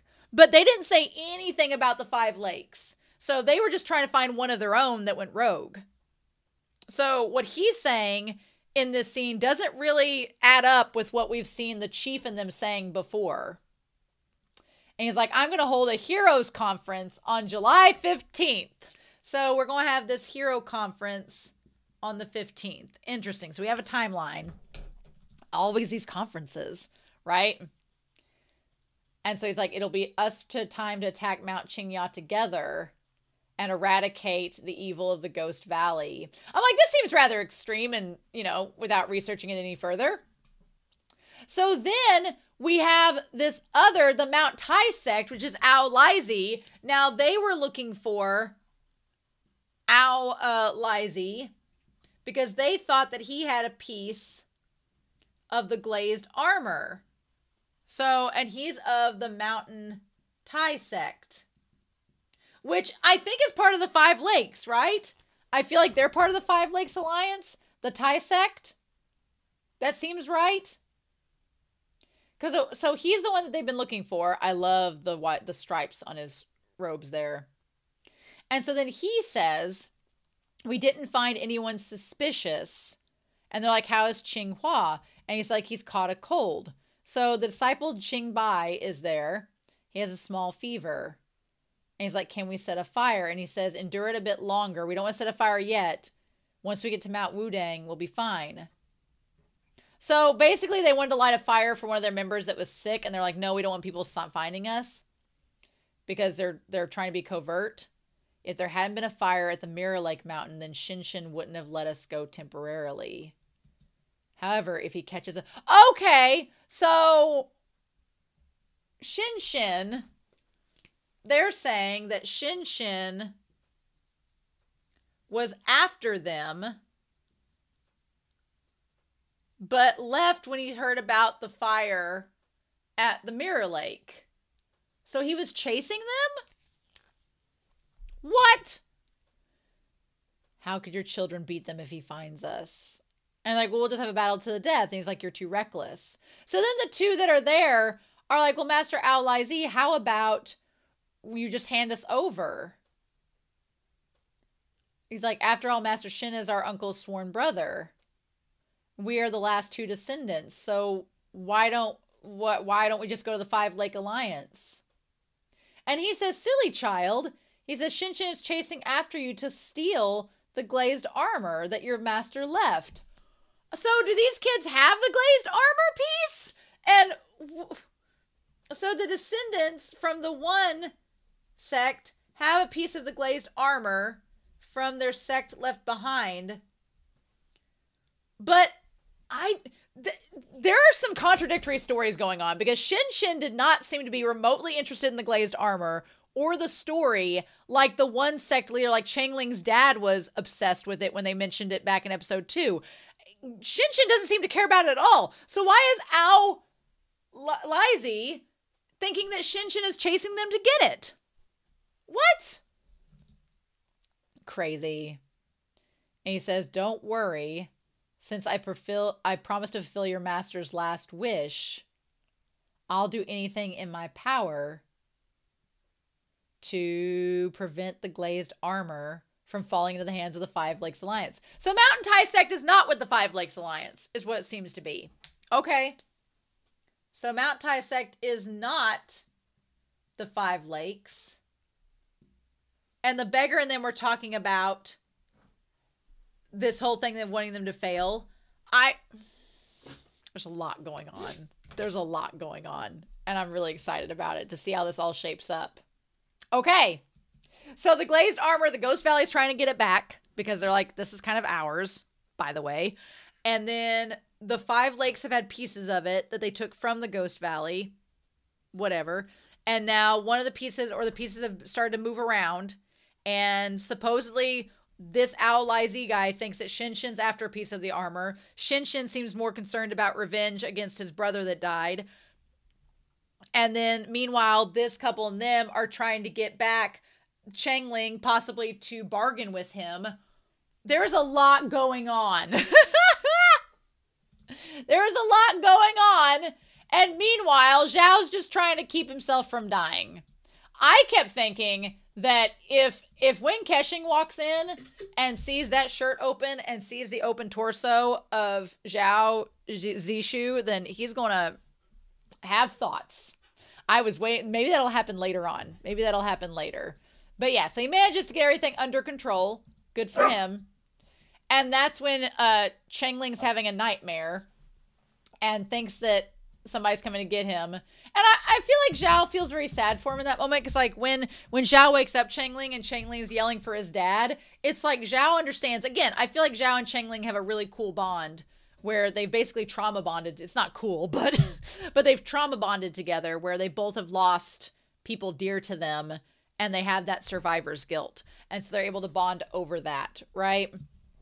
But the ghost people, these people that look like ghosts show up. Also, I like that there were ghosts outside the window, and Zhao's like, don't worry, I'll go investigate and see what's up. And then he goes outside and sees that Wen Kexing's already taken care of it. Huh? Of course Wen Kexing's already taken care of it. He's like, are these two people you're looking for? And I love that he's like, I've already handled everything. I like that Wen Kexing's just like, hey, don't worry about it. Go back to sleep. I got night watch. You don't worry about it. You get your beauty sleep. I'll take care of it. Mm-hmm. And he's like, it's the Ghost Valley again. They followed me closely. I like when Kexing's like, oh, you think this is the Ghost Valley? Oh, that's cute. And that's when he says, it's difficult to tell a ghost from a human. And someone wearing a ghost mask is not necessarily a ghost. And someone with a human face may not necessarily be human. At that point, I'm like, well, you are just all but admitting that you, sir, are possibly not human and are possibly a ghost, and that these guys are possibly a group of humans imitating a ghost. And Zhao's like, what are we getting at? And he's like, who knows? I do like the trope in Chinese literature where ghosts can seem very human-like and are hard to differentiate from people. I like that. I like that it creates this little mystery, and it also makes the ghosts and humans seem more alike. And he's like, okay.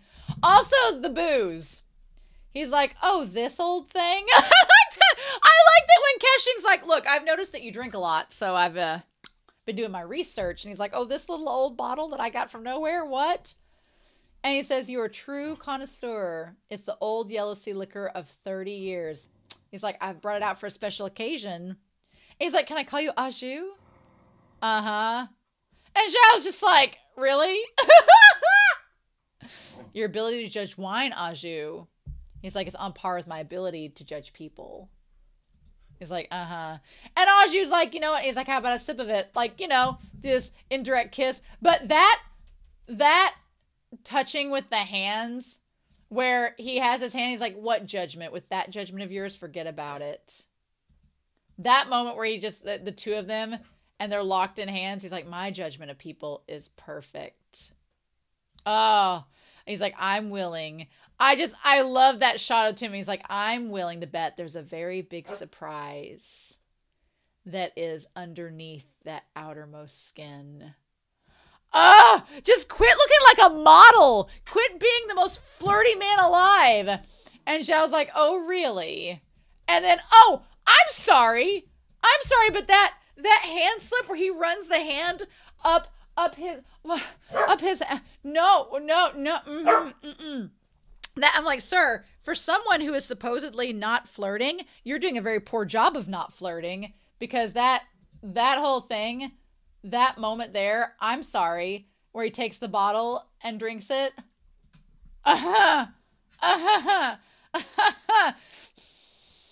Wen Kexing ain't sleeping tonight, y'all. Yeah. He's like, well, you might as well rip it off and take a look. And he's like, oh, I'm in no hurry. It's a matter of time. That was a declaration. Like, Zhao, do you realize that you just basically gave him permission? He's like, you might as well just hold me down, rip it off. And when Keqing's like, don't tempt me with a good time. Oh my god. Oh my god. Oh my god. Y'all, these two are going to be the death of me. Mm-hmm. Mm-hmm. Mm-hmm. So yeah, there is a lot going on. And I know you in the comments are going to be very tempted to correct me about what's happening with all of this. But don't worry, before episode 4, I will go back and I will watch this episode and take my sweet time and go back through it and update Whiteboard Coon to kind of know where the plot is so far before we watch episode 4. So don't worry, I will go back and do that. But right now, I am too head over heels with what's going on. And I need to calm down and rewatch this episode. So, anyway, I hope y'all have a wonderful week. Please stay safe, take care, and yeah, I'll be back very soon as we see where this is going next with Word of Honor. I'll see you then.